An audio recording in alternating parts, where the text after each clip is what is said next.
দর্শক, আমি এই মুহূর্তে দাঁড়িয়ে আছি কাশীপুর।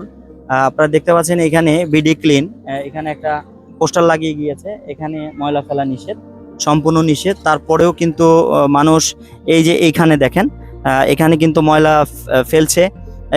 এখানে কিন্তু ময়লা ফেলে আবার এই যে জায়গাগুলো পরিষ্কার করা হয়েছে বিডি ক্লিন, এখানে কিন্তু প্রচুর ময়লা আটকে ছিল, এখানে পরিষ্কার করেছে গত শুক্রবার।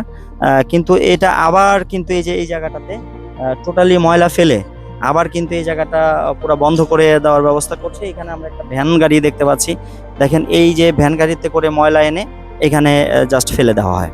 তো এই যে যে ময়লা ফেলে দেওয়া হয়, এতে করে কিন্তু অত্র এলাকার জনগণের অনেক অসুবিধার সৃষ্টি হচ্ছে।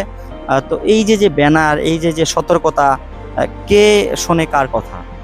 তো এই যে কিছুক্ষণ আগে আপনারা দেখতে পেলেন একটা মহিলা বালতি ভরে ময়লা নিয়ে আসছে এখানে ফেলার জন্য। আমরা এখানে আসছি কাজের পরিস্থিতি আপনাদেরকে আপডেট জানাতে, কিন্তু এসে দেখলাম যে এখানে এই পরিস্থিতি, এখানে এসে ময়লা ফেলে যাচ্ছে, সেজন্য এটা ক্যামেরা বন্দি করে রাখলাম আপনাদের সাথে শেয়ার করার জন্য। তো সাথে পাশে থাকবেন, ফলো দিয়ে আমাদের পাশে থাকবেন, এবং আপনার এলাকার জনদুর্ভোগের তথ্যগুলো আমাদের হোয়াটসঅ্যাপে শেয়ার করে আমাদেরকে জানাবেন। আমরা চেষ্টা করব আপনার জনদুর্ভোগের চিত্রটি তুলে ধরতে জনগণের সামনে। ধন্যবাদ।